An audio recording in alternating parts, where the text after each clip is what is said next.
Hi, welcome back to the Personality Hacker Podcast. My name is Joel Mark Witt.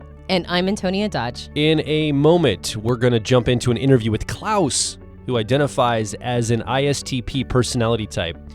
A few things to keep in mind before we get started. First, we may use some shorthand and technical language in this interview. So if you want to download a handy guide that will help you visually follow along what we're talking about, visit personalityhacker.com and find that PDF directly below this episode. Second, I just want to draw attention to the fact that Klaus has been through our profiler training program. He knows himself and he knows personality type very well.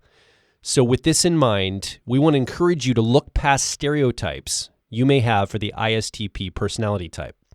We want to look at what it's really like to live as an ISTP as we talk to Klaus today. If you're brand new to type, I stands for introvert, S stands for sensor, T stands for thinker, P stands for perceiver. These four letters are called dichotomies, and they're what most people know about personality type. But the true power of this system comes from understanding personality on a much deeper level. These are called cognitive functions. And in this interview, we're going to dive into these deeper waters. To get an overview of the ISTP cognitive functions, search our podcast titled ISTP Personality Type Advice. The cognitive functions can be a bit technical at times, so we recommend downloading that handy ISTP guide you'll find directly below this episode. Just head over to personalityhacker.com and you can download the PDF there. This week we have a special guest on the program, Klaus Schepers. Klaus, welcome to Personality Hacker. Yeah, thanks for having me. So we invited you to come on, Klaus, because in the Myers-Briggs system, you identify as an ISTP. And we thought it would be really great to talk to you today about what it's really like to be an ISTP. Not just the theory of it, but what is your life like, maybe your growth journey, what you've understood about type, because well, I won't want to spoil it. I'll ask you, tell us what we need to know about Klaus, and I'm sure it's going to involve a little bit about Personality Hacker too. Yeah, hello everyone. My name is Klaus. I am a digital nomad, so I travel around the world and I don't have a base anymore. So I'm normally in a different place every 3 to 4 weeks. And yeah, professionally, I also work for Personality Hacker as a personality type consultant. And yeah, this work has greatly benefited me in my personal growth. I'm glad you said something about personal growth because we do want to talk a little bit about growth today. You know, maybe some strategies you've employed as an ISTP to grow in your own life. And I just want to, again, highlight the fact that you do work with us here at Personality Hacker. You're one of our type consultants. You've been through our profiler training program and our advanced program. You've been accredited. And so you know your stuff in type, Klaus, and we think that as an ISTP, you're a great representative of that type, being able to talk about your personal journey, but also have the language to talk about it, with great insight. So Klaus, tell us a little bit about your journey in discovering type and then discovering your best fit type of ISTP. Yeah, so for a long time, I was actually a different type. I thought I was an INTJ, and yeah, whenever I worked on my co-pilot of TE, something was off. And when I started working on my SE as an ISTP, things really started to change. And for me, the most powerful thing really is looking at your co-pilot. And for me, that is like with extroverted sensing, whenever I get really focused into the present moment and take in reality as it is, that's where the powerful things happen for me. I think it's always about the middle functions. And when I go from my introverted thinking to introverted intuition, what happens is normally I go into these dream worlds. Like I'm in my head, I'm in my thinking a lot, and then I project things into the future. And what happened for me a lot, understanding that dynamic, is I basically got lost in the future and forgot about the world out there. And when I realized this and decided to become a world traveler, things really shifted for me. When you were identifying as an INTJ, do you think that's the reason why? Because you were so in your 10-year-old or tertiary of introverted intuition, that perspectives process, your over-identification with that, is that why you think you came out when you tested and you reflected on yourself? Yes, definitely. I think, yeah, that happens for a lot of people, that they think they are their 10-year-old. And that was definitely the case for me. I thought I was this person living in the future and like being really in tune with how other people think and how other people see the world. And yeah, realizing that that is not one of my strengths was really a game changer. Like to understand that like I'm not my 10-year-old. I'm actually, my strengths are in different places. Actually, when I go out into the world and take in reality, that's one of my strengths. I notice what is happening. And I'm also like, a lot of my interests are about real world things. Like I'm really into sports. I'm currently in Miami and I already went to 10 basketball matches. And it's really nice to just take in all kinds of things, sports events, cultural events, everything that happens in reality. Can you, when you mentioned that you feel like when you were more in that 10-year-old or tertiary space of introverted intuition or perspectives, you said you got lost in the future. Can you flesh that out a little bit?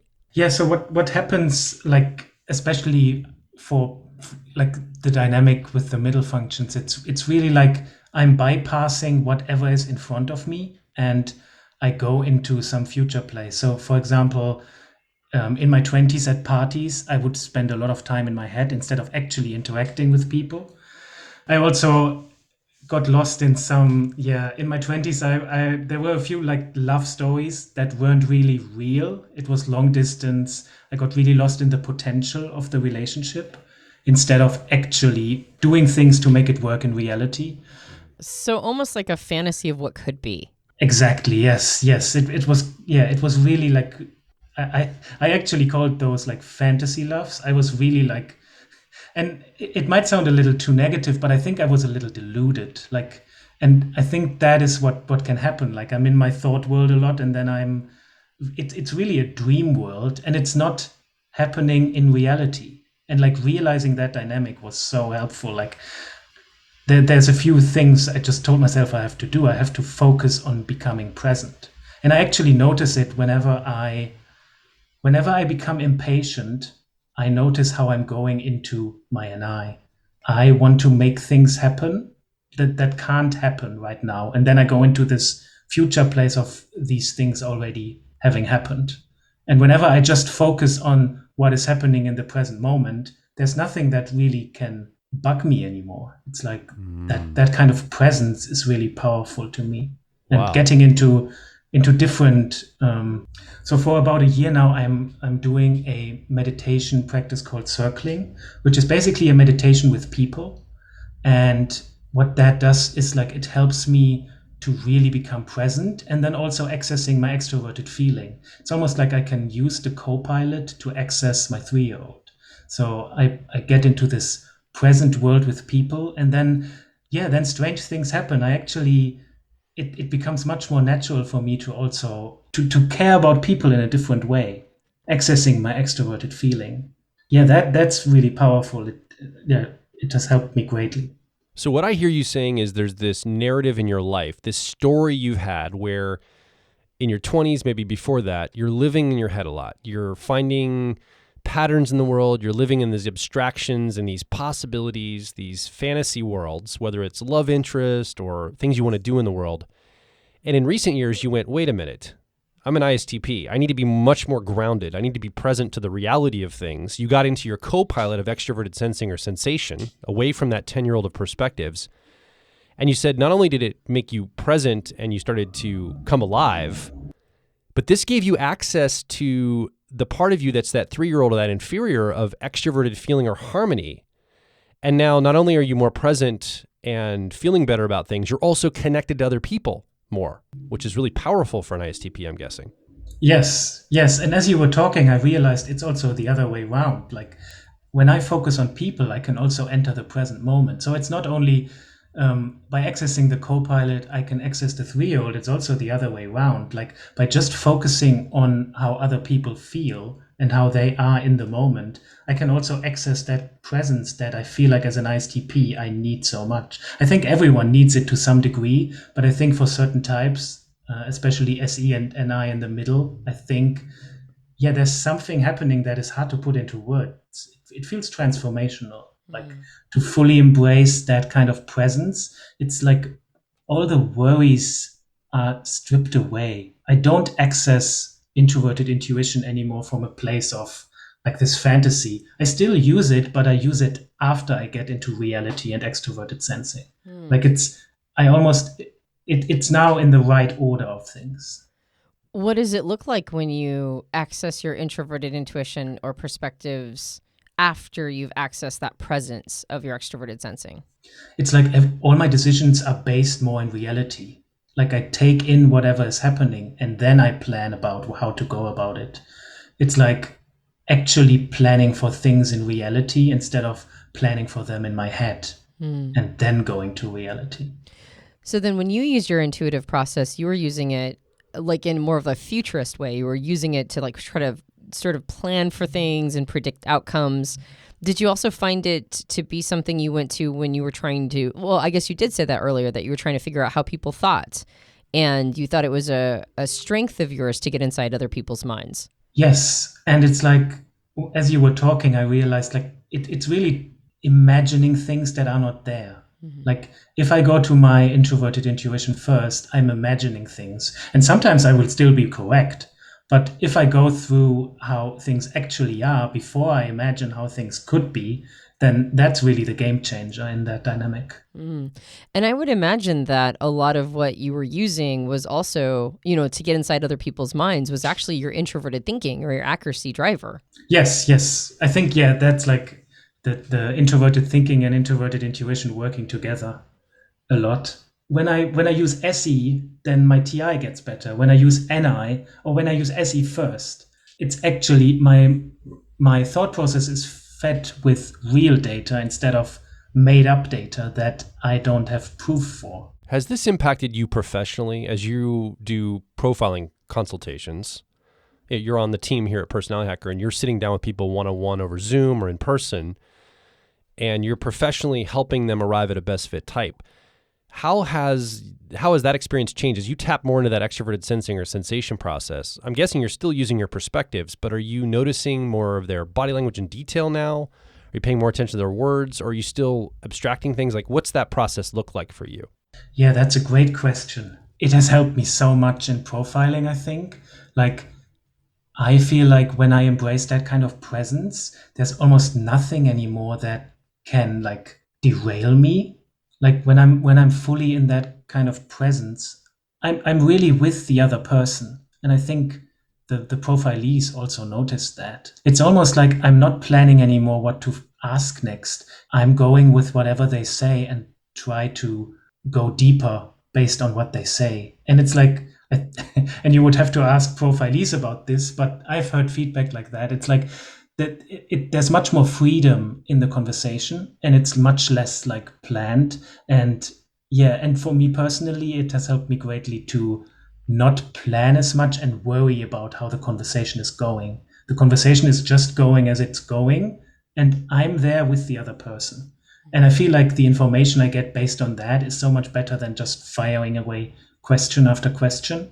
It's like truly being with them, and all the worry I have about what is happening is stripped away from that. It's like I'm really just there, grounded in reality, instead of worrying about all these things that could go wrong or all these things that, like, is this question fine? All these questions vanish when I'm really in that present extroverted sensing state.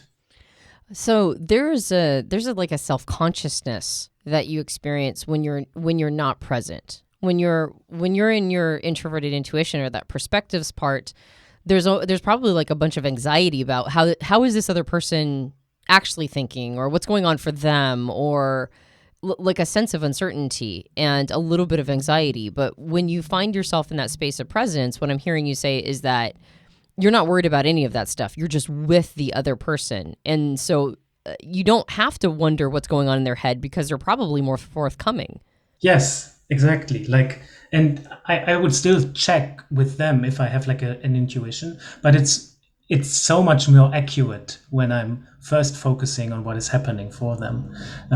As you were talking about this anxiety, it's even, or it was even stronger in social settings. Like I really felt like everyone was watching me whenever I would go outside, and I would think like, oh, this person doesn't like me, or oh, look, what did I do wrong here?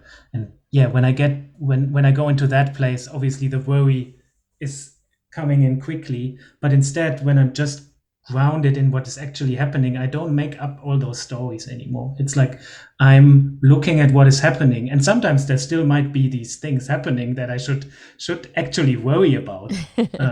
But it's much less, and it's like, yeah, there's much more ease around it and much more groundedness. Whenever I think of a combination of introverted thinking or accuracy with extroverted sensing or sensation, I can't help but think of somebody who's like really good with, I mean, and this is like a almost illustrative, but like really good with tools, so to speak. Like somebody who's really good at navigating their environment, very adept at making, having quick reflexes and being really good with whatever tools they're working with. But I know that that's an oversimplification in my mind. So as somebody who possesses these functions, and particularly as somebody who's been developing them, what do you really think is the superpower of those two functions together, that driver and that co-pilot? I think there's something about, I want to go away from the stereotypes of being good with tools. I'm not very good with tools. I would struggle changing a tire at a car. And but there's something, and I thought about this before, like there's something about like having that TI at the top.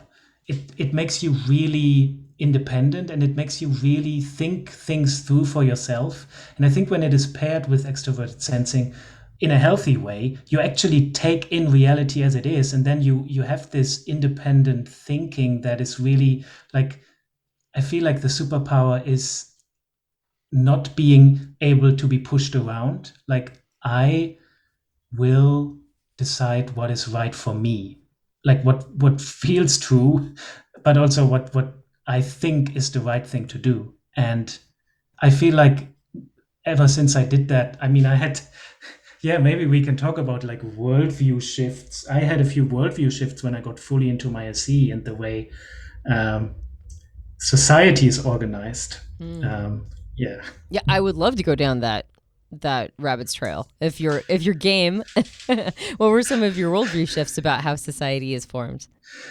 Yeah, I mean, the first thing that comes to mind is like my attitude towards feminism. Like that shifted significantly as I looked at what is actually happening in the world. And I'm now becoming a little self-conscious about, I don't want to go down the political route, but maybe not. Well, here's the deal. This happens at our profiler training events. You ask an introverted thinking user, an accuracy user, hey, tell us about your worldview, some things that have shifted, and they start talking, and all of a sudden fights break out. It's because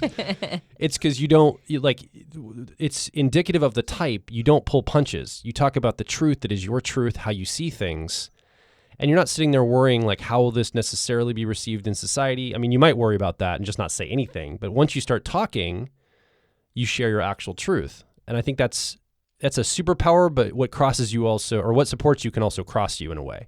Yes, and that dynamic is like, I feel like with the middle functions, you can work a lot on that. But I noticed just as I was talking, like there's something with like the FE as a 3-year-old. It's almost like a hyper caution that I think people with introverted thinking and extroverted feeling in the middle of their cast don't have. I think that's because like, and I can't access this consciously, but when I was younger, I probably offended people by just speaking my truth. And then there's like a much more caution around whatever I will say.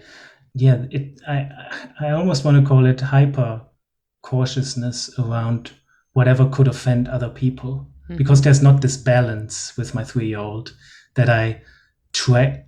I track what society likes or values, but it's still there's something like I stop myself in certain contexts. Like I first have to be sure I'm safe, like one-on-one, but like on a podcast, that is obviously much different. Yeah, no, and you never know who's gonna be listening. What's nice is that you mentioned a specific topic, but then you didn't at all indicate what direction you'd gone on it. So it's perfectly ambiguous. So and that's not a bad place to be. That said, I wouldn't mind actually talking a little bit about the phenomena of somebody leading with that function of introverted thinking or accuracy. I mean, as somebody who has it as a co-pilot or auxiliary function myself, I know how much trouble it can get you into when you start talking about what really means something to you. And as you mentioned, when you have extroverted feeling or harmony, which is tapped into kind of like the social ecosystem and the fabric of what's going on, and that whole phrase of like reading a room or whatever, there's a hypervigilance in not wanting to necessarily say something that's offensive.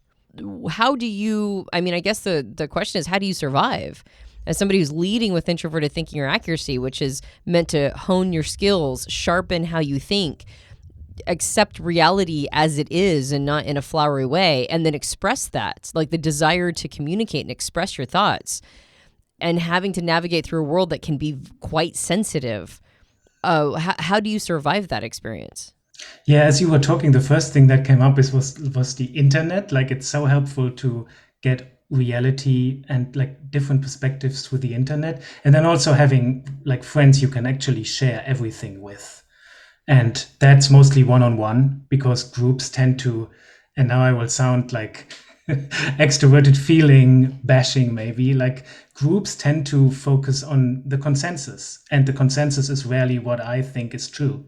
It's actually the consensus is going against the truth, because you have to actually find like a middle ground in a group. And I'm aware that sometimes is needed, but it's actually for someone driving with introverted thinking, it can be difficult to find the balance. What comes to mind as well is I've lost a lot of friends in recent years. I studied journalism, and it's quite a left-leaning field. And as I was like shifting politically, a lot of people just wouldn't want to engage with me anymore.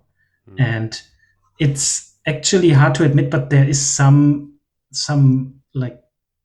pain in that for me, and questioning, was that even really a friendship if someone is leaving as soon as I change my mind on something? Is that really a friendship? Or is a real friendship something where I can be me and you can be you, and we accept that we can change our minds?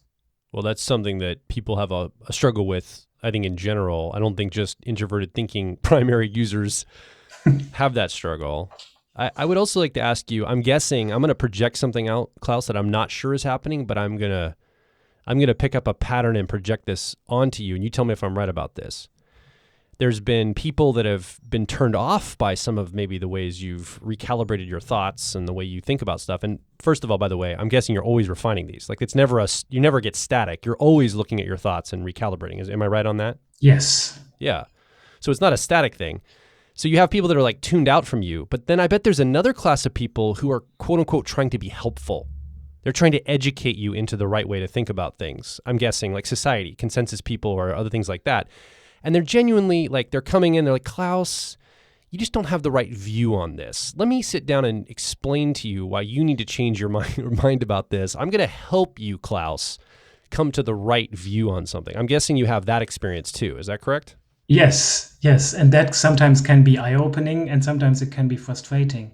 And as you were talking, I also realized I've actually met a lot of people because I was more open in like sharing my introverted thinking more. So I also found new people. I've lost friends, but I also found new friends in the process. So it's always as you were saying, things are shifting all the time, and it's always a work in progress. Like the truth is never done. You mentioned a couple of things that sparked things for me. So I'm going to mention maybe one or two of them, and hopefully that I communicate them clearly. But it's interesting when you said, talking about consensus and finding consensus, and you're like, I don't mean to FE bash, but I think a lot of people who use extroverted feeling or harmony go, no, that's what we're trying to find. We're trying to find the consensus. Like, that's not bashing to them, because that's honestly how that function. Yeah, that's the goal. But when something is your inferior or 3-year-old function, just describing it sometimes feels so different from, like so antithetical to the way that we show up. Like a really good description of introverted sensing is something that I'm like, well, I'm trying not to insult anybody by talking about, introverted sensing. And there's like, no, that's okay. That's how I work. It's not an insult. I'm like, oh, that's right. I guess it's not. But the reason why I mention that is there's a very clear place for extroverted feeling or harmony in the social matrix. I mean, one could argue in part it is the social matrix. And so seeing its place in the world is fairly obvious, I think, from outside observers. Introverted thinking or accuracy, it makes me think of that old biblical saying that Jesus said, I came to divide people as with a sword. And I always think of introverted thinking or accuracy as kind of that, like of that style. It's not here to bring people together. It's here to divide the consensus with a sword. It's not here to cuddle. Yeah. But at the same time, it's connected to that extroverted feeling or harmony part as well. You know, it's your 3-year-old or inferior. It's still a big part of, connecting with other people is important and valuable to you.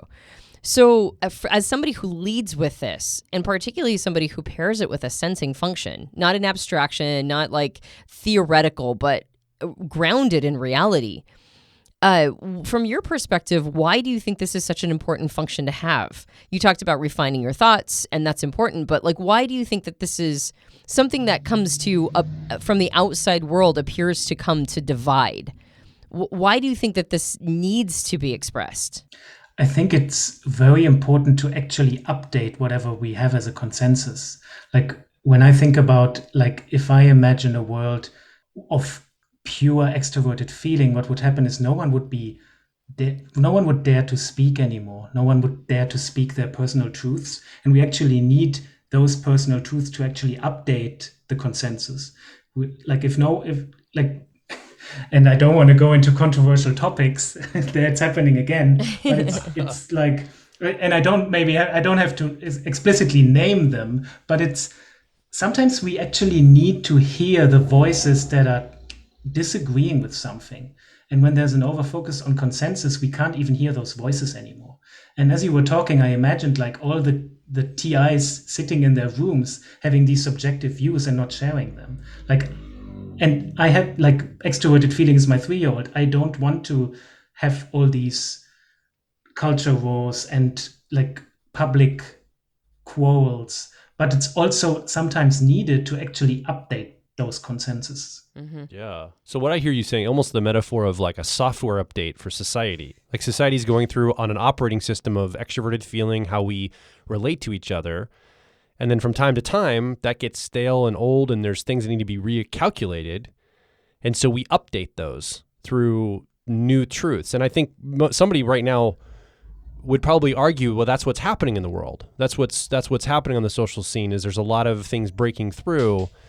And what I would argue is there's probably a lot of people trying to update the social software from a bunch of different angles, and that's why we get so much conflict.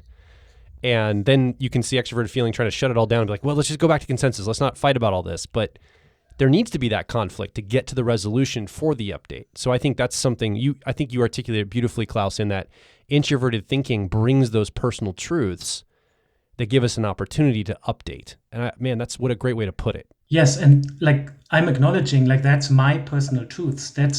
And I think that is my introverted thinking in the driver position.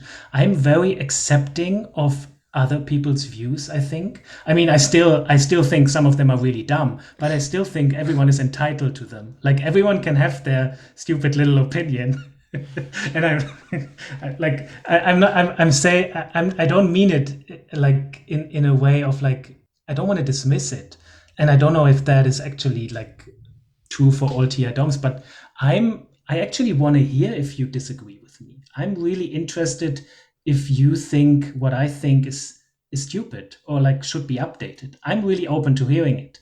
I'm still quite tentative in changing my mind because I feel like I'm thinking about things deeply, and it takes a while for me to update that personally, but I'm very interested in hearing that. And that's maybe the problem I see with too much consensus. It's a lot of people don't even want to hear those dissenting voices anymore. And my approach is more no, bring it in. A lot of that is probably not workable, but I want to hear everything and then make sense of it, which is then again paired with extroverted sensing. I want to take in everything in reality, and only then do I want to decide what to do with that knowledge.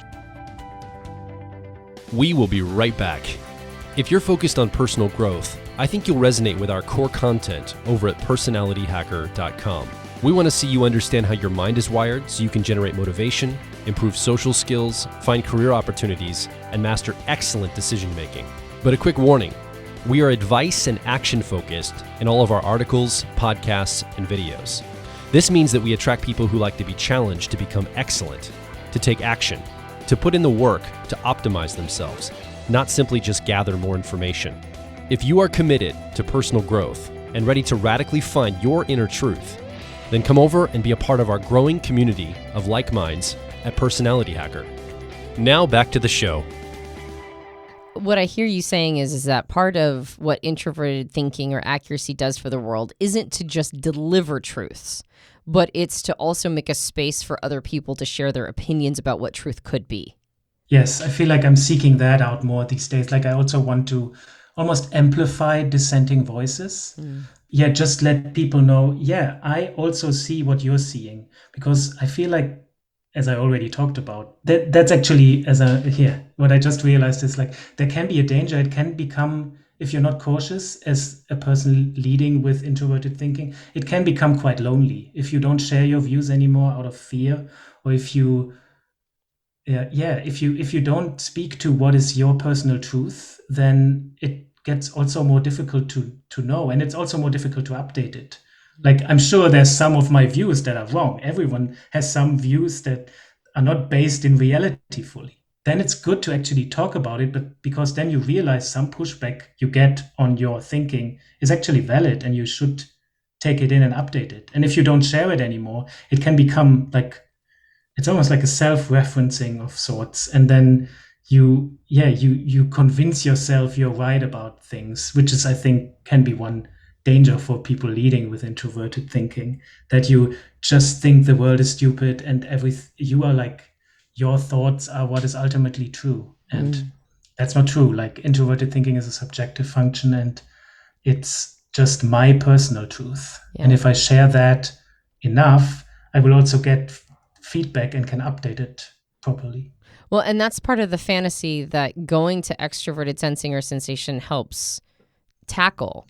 Like, if you just stay in your introverted space, right? Like you talked about earlier in our conversation, going to introverted intuition and being sort of in this fantasy about the future.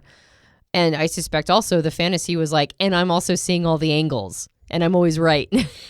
And when you get into that co-pilot, it forces you out into a world of experience that, disabuses you of the notion that you had it all figured out internally before you actually experienced or had the lived experience. Yes, and as you were talking, I realized how important for me traveling has become.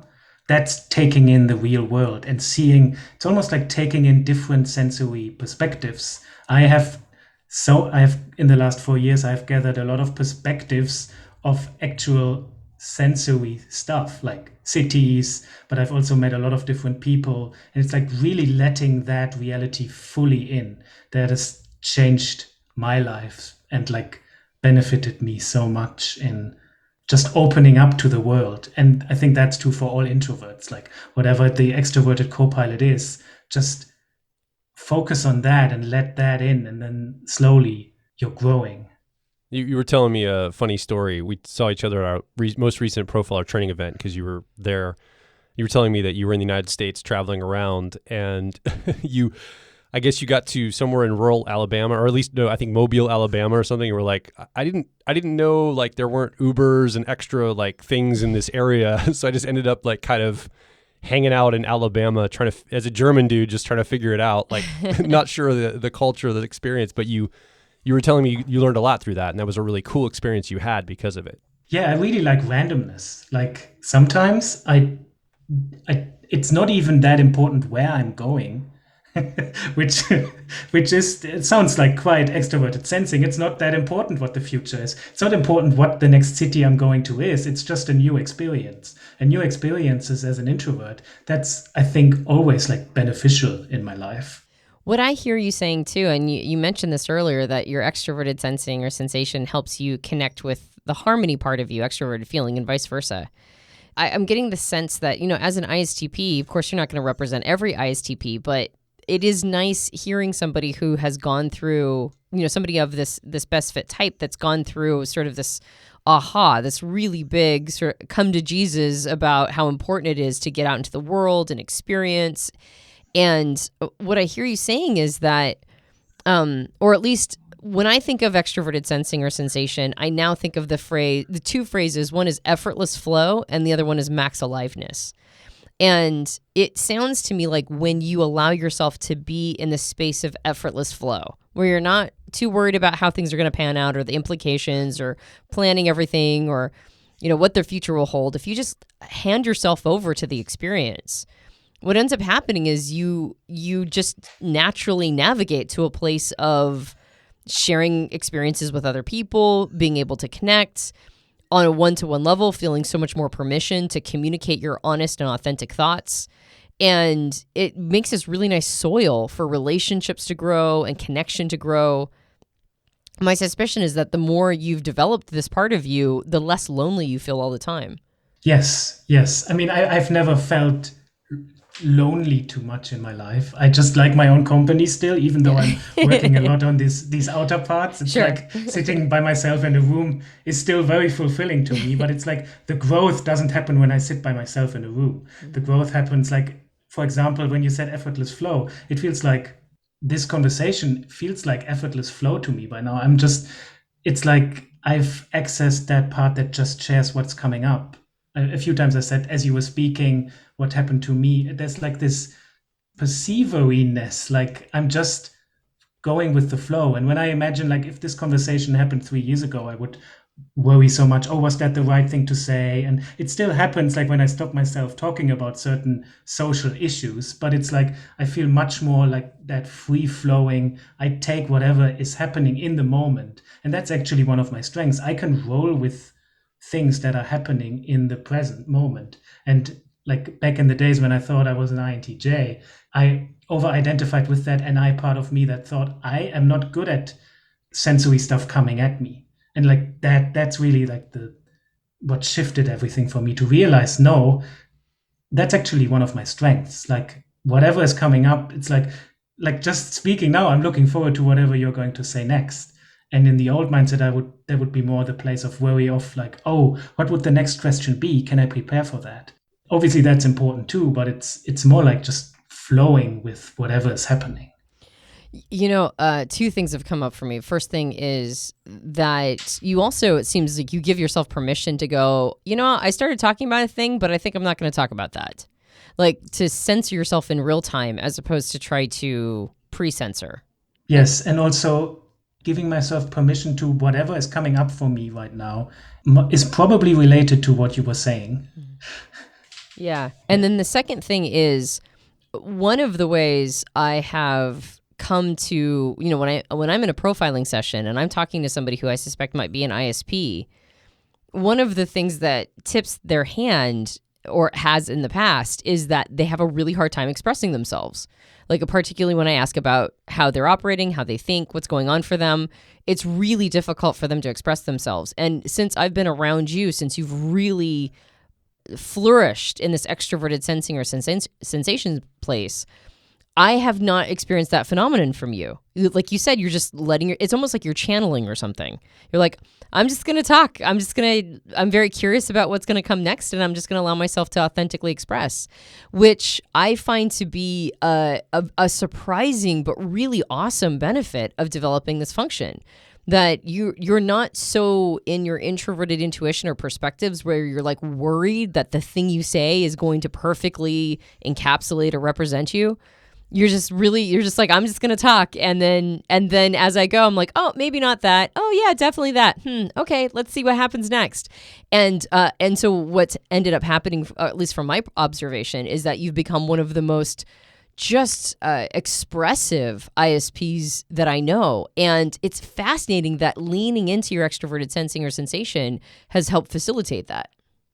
Yeah, thank you. Yeah, and it's like, yeah, I feel seen when you say that. Like it's really, yeah, I have to take it in first. And that's also the extroverted sensing, like letting it fully in. And like, yeah, the way there's a freedom in the way I'm expressing myself these days. Like there's still Yeah, no, I don't even want to go into the direction of there's still like sometimes I become nervous and everyone does, but it's like there's extroverted sensing has really let loose some of the inhibited parts. And that's probably also linked to like the TINI dynamic. Like I felt for large parts of my life, like as a really inhibited person. And I still have those aspects in certain social settings, but I feel like I've let go of some of I don't know what it is, like the worries of being perceived in a certain way.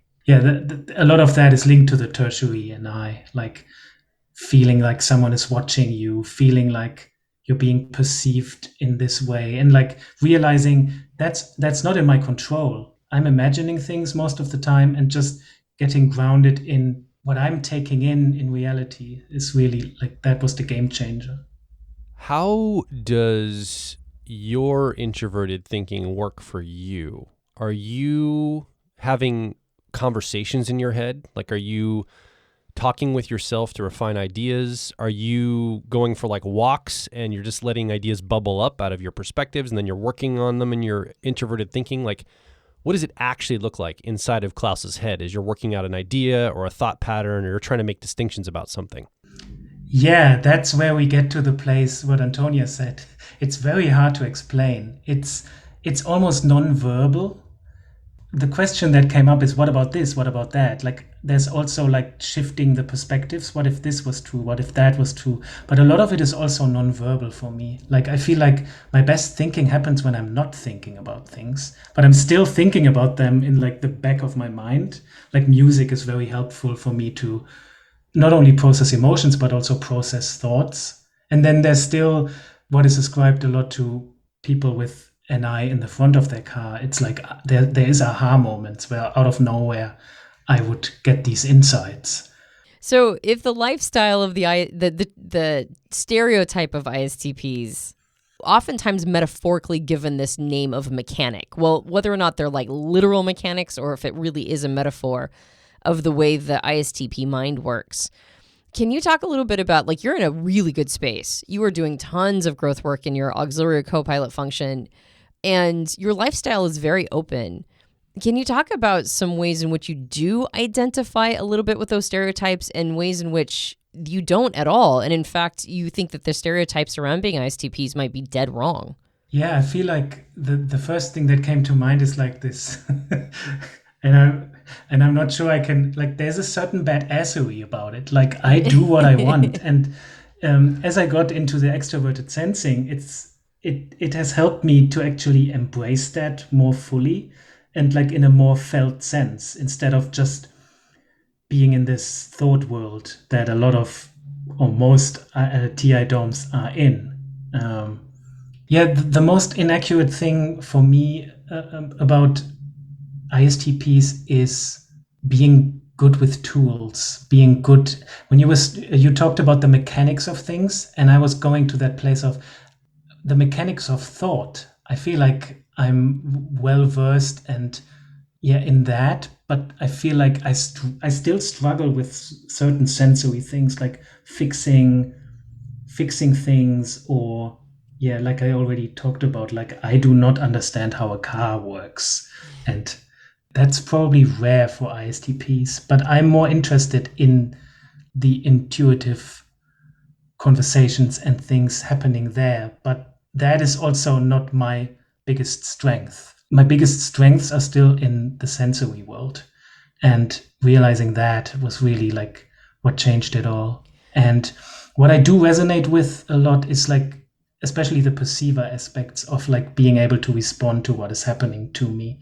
I'm very calm about, I think in the 4 years I've traveled, I don't have many stories where crazy things happen to me. And I think that's also because some of the things I was able to deal with. Like if a flight gets canceled, it's not a big deal. I will spend the day wherever I'm at, and then I'll take a flight the next day.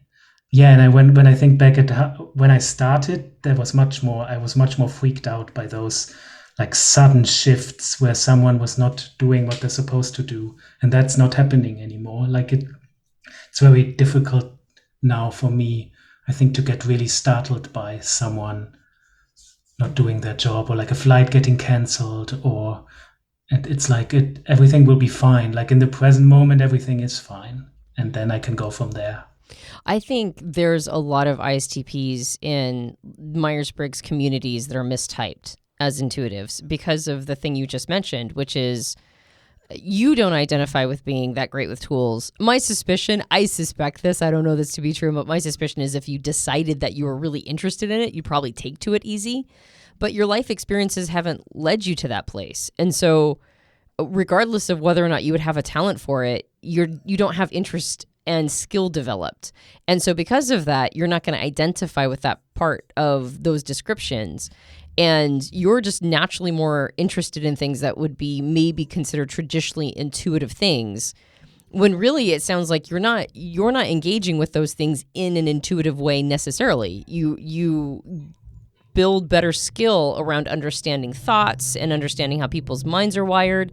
You do that better when you embrace your sensory skills. And so I find that to be really interesting that you're an example of somebody who it makes sense that you would have identified as an INTJ, even though you're still interested in all the same stuff you were before, but it's actually the sensory processes that when you lean into them, amp that up and make that much better. And so I suspect that there's probably a lot of people in the type community like you that are either mistyped or still really struggling to figure out their type. Yes, and as you were talking, I realized like if you work on, if you are into personal growth and work on your type, if there's no personal growth, it's probably not your type. When I started traveling as an INTJ, thinking I was working on my 3-year-old of SE and also my co-pilot of TE, it wasn't as growth inducing. Like the true growth happened once I really found my best fit type, and like all the feelings of like resting into, that's very true, but also it's also looking like in longer time frames, like work on the things you're supposed to work on based on your type for a year and see what happens. And if nothing happens, you might want to look into other types. That's one advertisement for why growth and type understanding are really married to each other. I mean, you don't have to. A person doesn't have to use use type understanding and awareness for personal growth. But when a person marries those two things together, like you said, it can be a way of diagnosing whether or not you do have an accurate best fit type, is because there's like certain growth paths for each type. And if it's doing nothing for you, then you're probably on the wrong path. Yes, and also I think type is a shortcut. There's so many growth tools in the world, but I feel like a lot of them are like a hammer. It's like telling everyone to do the same thing. And there's a place for that as well. There's an individual component to type that helps you bypass a lot of the advice that you get is like more the hammer method. Like there's certainly people who Tony Robbins's courses are good for, and then there's people where that's probably not the best way to go about things. And type helps you individualize this kind of personal growth and bypass all the crap.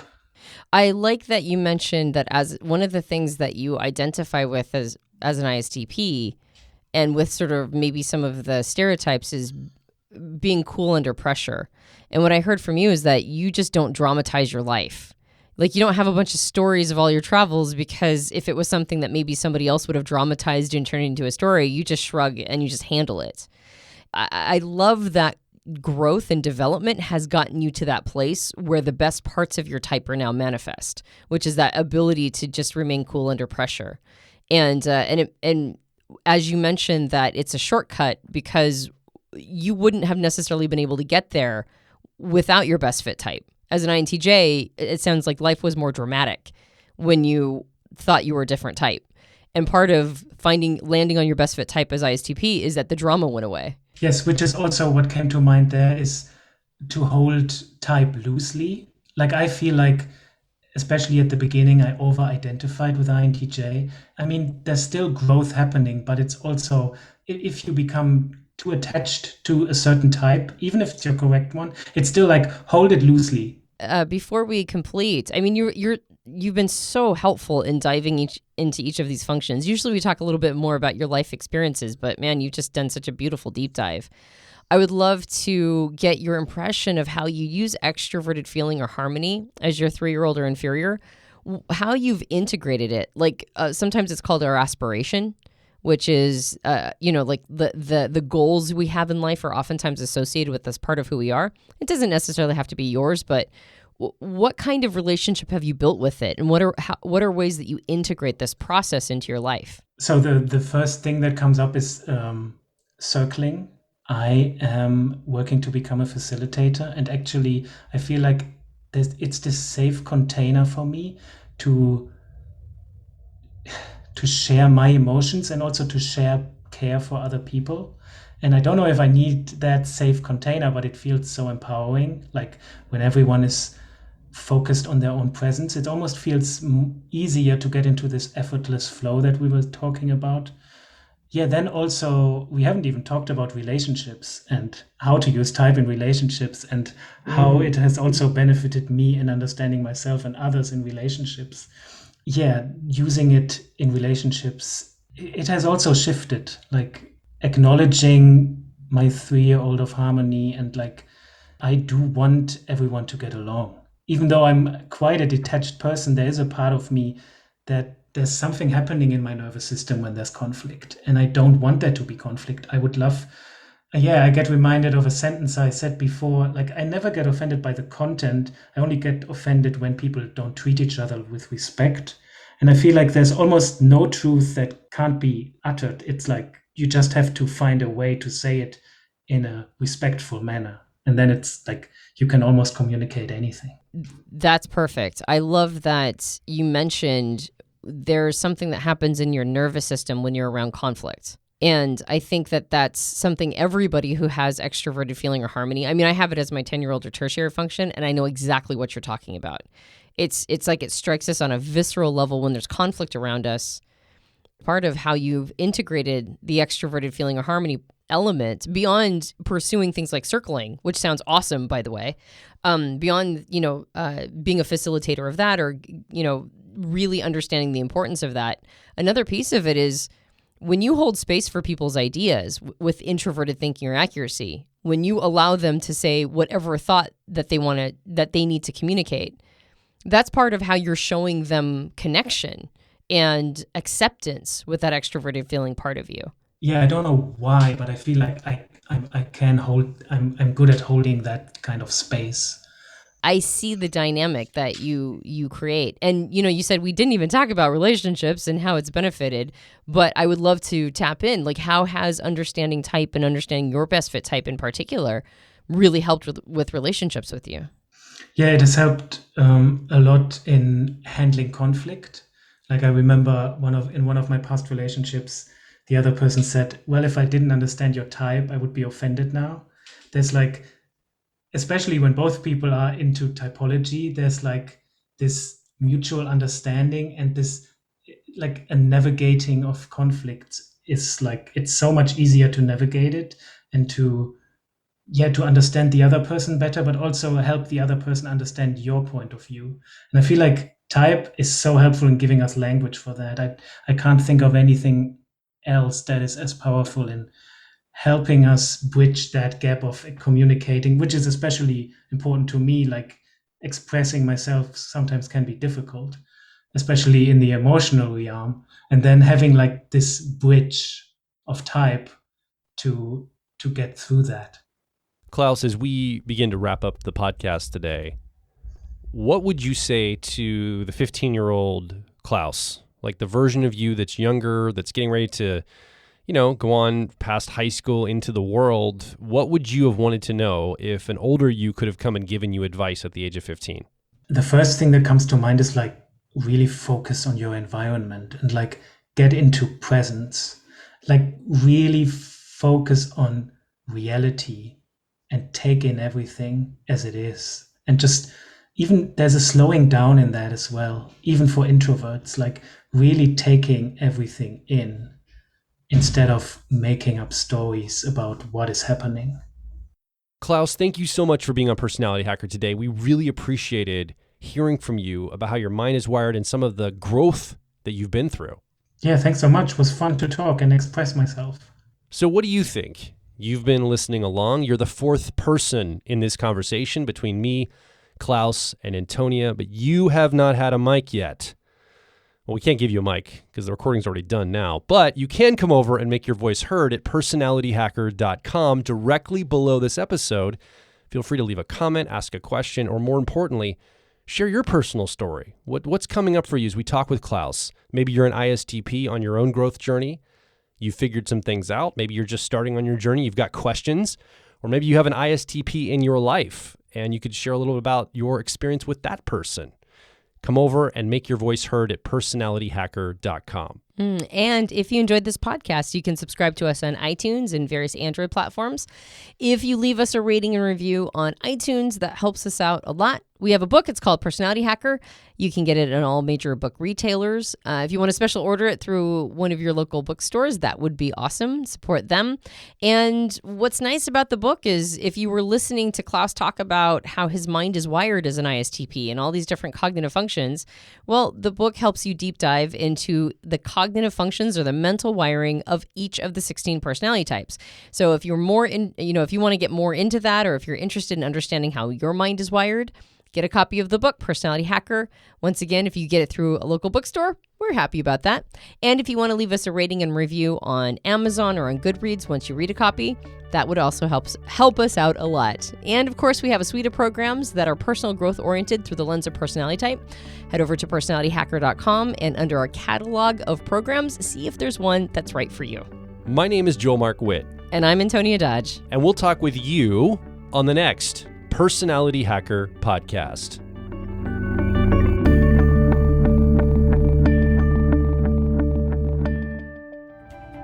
If you're focused on personal growth, I think you'll resonate with our core content over at personalityhacker.com. We want to see you understand how your mind is wired so you can generate motivation, improve social skills, find career opportunities, and master excellent decision making. But a quick warning. We are advice and action focused in all of our articles, podcasts, and videos. This means that we attract people who like to be challenged to become excellent, to take action, to put in the work to optimize themselves, not simply just gather more information. If you are committed to personal growth and ready to radically find your inner truth, then come over and be a part of our growing community of like minds at Personality Hacker.